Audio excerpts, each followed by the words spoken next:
नमस्कार, daily line के news file bulletin में आपका स्वागत है। मैं हूं किरण। इस बुलेटिन में हम आपको बताएंगे कि पीएम मोदी ने झारखंड में जनता को संबोधित करते हुए क्या कुछ कहा। साथ ही बताएंगे कि उत्तराखंड में हुए बस हादसे की अपडेट क्या है और आपको जानकारी देंगे कि उत्तर प्रदेश समेत कई सीटों पर होने वाले उपचुनाव की तारीखों में बदलाव क्यों कर दिया गया। लेकिन उससे पहले नजर आज की हेडलाइंस पर।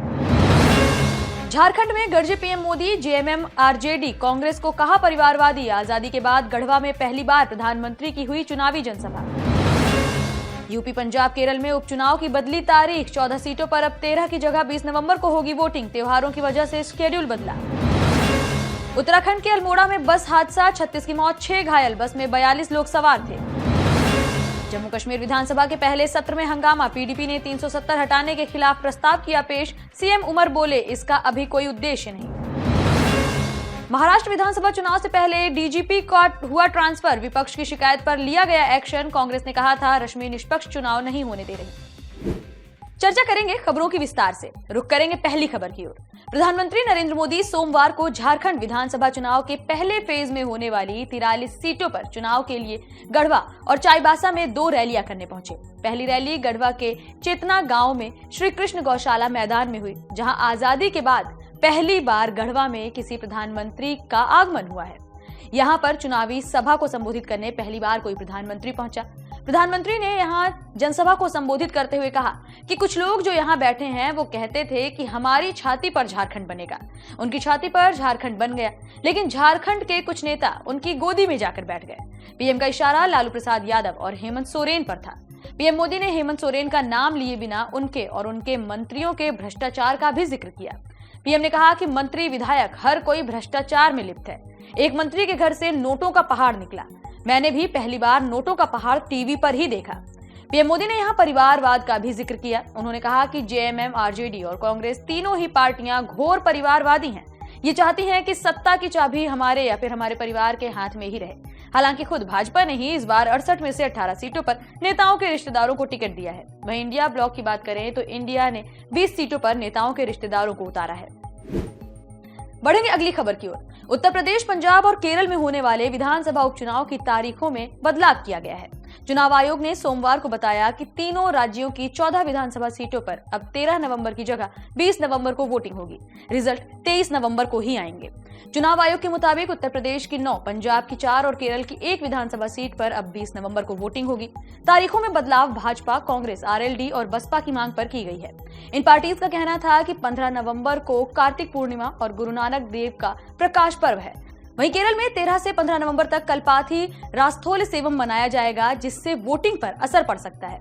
20 नवंबर को ही महाराष्ट्र विधानसभा की 288 और झारखंड की 38 सीटों पर भी चुनाव होंगे। इसके अलावा महाराष्ट्र की नांदेड़ लोकसभा और उत्तराखंड की केदारनाथ विधानसभा सीट पर इसी दिन उपचुनाव होने हैं। रुख करेंगे अगली खबर की ओर। उत्तराखंड के अल्मोड़ा में आज सुबह 8 बजे यात्री बस 150 फीट गहरी खाई में गिर गई। हादसे में 36 की मौत होने की खबर आई है, जबकि 6 बुरी तरह घायल बताए जा रहे हैं। हादसा अल्मोड़ा के कूपी के पास हुआ है। बस में 42 यात्री सवार थे। पुलिस के मुताबिक मृतकों की संख्या और भी ज्यादा बढ़ सकती है। हादसे की वजह का पता नहीं चल पाया है। फिलहाल यही खबर सामने आई है कि बस मोड़ पर बेकाबू हो गई, जिसकी वजह से खाई में गिर गई। खाई में गिरने के दौरान झटके से कई यात्री खिड़कियों से बाहर भी जा गिरे। बस किनात से रामनगर जा रही थी। दिवाली की छुट्टी के बाद सोमवार को पहला वर्किंग डे था। यही वजह है कि बस पूरी तरह से भरी हुई थी। ज्यादातर स्थानीय लोग सवार थे। पुलिस ने बताया कि बस Garhwal Motors owners union limited की थी। शुरुआती जांच में पता चला है कि बस की हालत भी बेहद खराब थी। सीएम पुष्कर सिंह धामी ने मृतकों के परिवार के लिए 4-4 लाख रुपए और घायलों को 1-1 लाख रुपए की सहायता राशि देने का ऐलान किया है। आयुक्त कुमाऊं मंडल को घटना की मजिस्ट्रेट जांच के निर्देश दिए गए हैं। पौड़ी और अल्मोड़ा के एआरटीओ प्रवर्तन को भी सस्पेंड कर दिया गया है।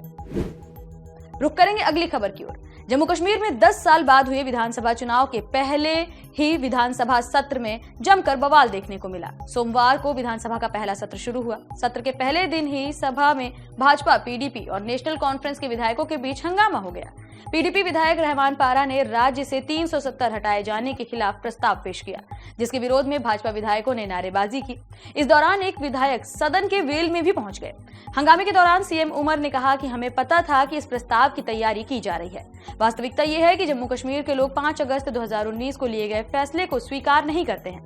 अगर लोगों ने इस फैसले को स्वीकार किया होता तो आज नतीजे अलग होते। आज लाए गए प्रस्ताव का कोई मतलब नहीं है, ये केवल कैमरों के लिए है। अगर इसके पीछे कोई उद्देश्य होता तो पीडीपी के विधायक पहले हमसे इस पर चर्चा करते। पहले नेशनल कॉन्फ्रेंस के सीनियर विधायक अब्दुल रहीम राथर को स्पीकर पद के लिए भी चुन लिया गया। प्रोटेम स्पीकर मुबारक गुल ने राथर के नाम का प्रस्ताव पेश किया, जो पास भी हो गया है। रुख करेंगे अगली खबर की ओर। महाराष्ट्र में चुनाव आयोग ने सोमवार सुबह चीफ सेक्रेटरी रश्मि के ट्रांसफर के निर्देश देते हुए कहा कि कैडर में अगले सबसे सीनियर आईपीएस अधिकारी को उनका प्रभार सौंपा जाए। साथ ही मुख्य सचिव को निर्देश दिए गए हैं कि महाराष्ट्र के नए डीजीपी की नियुक्ति के लिए कल दोपहर 1 बजे तक 3 आईपीएस अधिकारियों का पैनल बनाया जाए। रश्मि शुक्ला के खिलाफ महाराष्ट्र के विपक्षी गठबंधन ने चुनाव आयोग से शिकायत की थी। कांग्रेस ने कहा था कि रश्मि चुनाव को निष्पक्ष तरीके से नहीं होने दे रही। 1998 की सीनियर आईपीएस अधिकारी रश्मि शुक्ला के नाम महाराष्ट्र की पहली महिला डीजीपी बनने का रिकॉर्ड भी है। रश्मि सशस्त्र सीमा बल की महानिदेशक और महाराष्ट्र इंटेलिजेंस डिपार्टमेंट की प्रमुख भी रह चुकी हैं। महाराष्ट्र में महाविकास अघाड़ी सरकार के दौरान रश्मि शुक्ला राज्य खुफिया विभाग की प्रमुख भी रही हैं। उस वक्त रश्मि पर शिवसेना यूबीटी के नेता संजय राउत और एनसीपी नेता एकनाथ खडसे के फोन टैप करने का आरोप लगाया गया था। इसे लेकर उनके खिलाफ मुंबई में एफआईआर भी दर्ज की गई थी। बढ़ेंगे अगली खबर की ओर। दिल्ली में प्रदूषण का स्तर लगातार बढ़ता जा रहा है। सोमवार को लगातार दूसरे दिन दिल्ली की हवा गंभीर कैटेगरी में दर्ज की गई। सीपीसीबी के मुताबिक सोमवार सुबह 7 बजे दिल्ली के कई मॉनिटरिंग स्टेशन पर AQI 400 के पार दर्ज किया गया। सीपीसीबी ने कहा कि सोमवार सुबह दिल्ली के 5 मॉनिटरिंग स्टेशन में AQI 400 के पार था। वहीं रविवार को 8 इलाकों में AQI गंभीर स्तर यानी 400 से ज्यादा के आंकड़े को पार कर रहा था। प्रदूषण में बढ़ोतरी होते ही दिल्ली के अस्पतालों में खांसी, जुकाम, बुखार, अस्थमा के साथ ही क्रॉनिक CPOD जैसी सांस संबंधी बीमारियों के मरीज 35% बढ़ गए हैं।